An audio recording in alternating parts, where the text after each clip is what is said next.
Hello, good evening. This is Balmani YouTube channel. ఇవాళ మనము చేపల పులుసు చేసుకోబోతున్నాము. అలాగే దానికి కావాల్సిన ఇంగ్రీడియంట్స్ ఆనియన్ అండ్ జీలకర్ర, మెంతులు, చింతపండు. ముందుగా మనము ఆనియన్ వేయించి పెట్టుకోవాలి.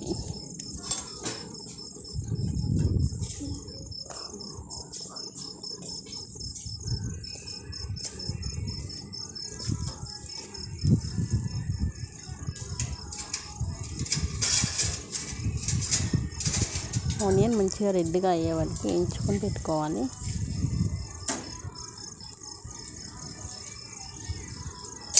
మనకు అవైలబుల్లో కట్టెల పొయ్యి లేదు కాబట్టి మనం గ్యాస్ పైన వేయించుకుంటున్నాం. గ్యాస్ పైన కన్నా కట్టెల పొయ్యి మీద వేయించుకుంటే ఇంకా బాగుంటుంది, టేస్ట్ ఉంటుంది చేపల పులుసు.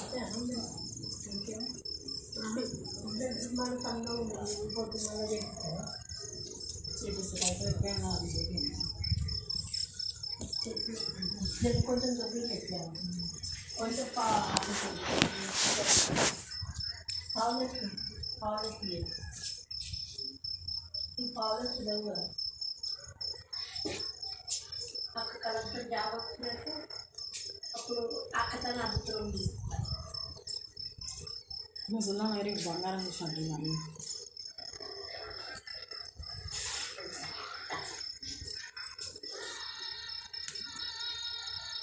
చింతపండు ఇక్కడ వేగుతున్నాయండి. ఆనియన్ మంచిగా చుట్టుపక్కల మొత్తం లోపు మనం చింతపండు నానబెట్టుకున్నాం కదా, అది సైడ్కి పెట్టుకోవాలి. చింతపండు నానాక తర్వాత జీలకర్ర, మెంతులు వేయించి పెట్టుకోవాలి.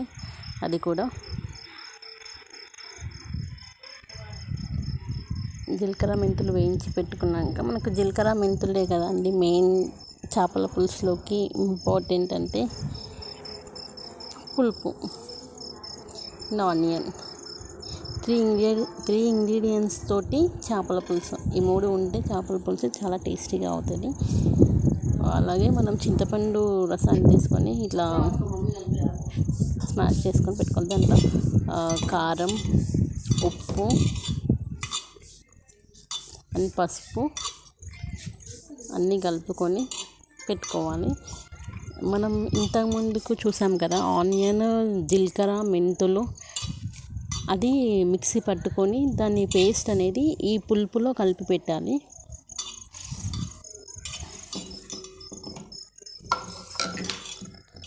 ఇంతకుముందు మనం ఆనియన్, జీలకర్ర, మెంతులు చూపెట్టాను కదా, అదే పేస్ట్ అండి. మనం మిక్సీ పట్టి ఆ పేస్ట్ అనేది ఆ పులుపులో కలపాలి.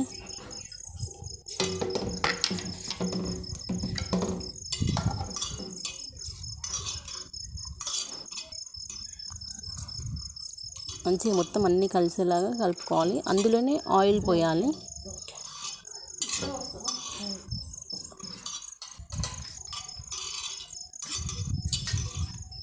అందులోనే మనం ఆయిల్ పోయాలి, సపరేట్గా ఏం పోయొద్దు.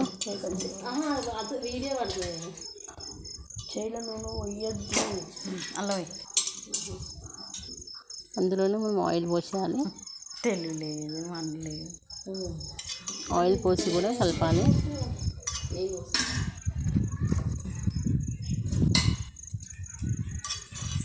మంచి కలిపాక మనం సిమ్లో పెట్టేసి ఒక 40 minutes వరకు పులుసు మరిగేలా ఒక 10 minutes పులుసు మరిగేలా ఒక 10 minutes పెట్టాలి.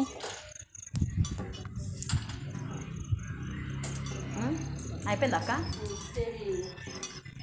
పులుసు మరిగాక చేపలు వేసి సిమ్లో పెట్టేసి ఒక 20 minutes వరకు పెట్టేస్తే సిమ్లో చేపలు అనేది ఉడికిపోతుంది. మనం చేపలు వేసాక కలపకూడదు, వాటిని లైట్గా కలుపుతుండాలి. ఎందుకంటే చేప తొందరగా ఉడికిపోతుంది కదా.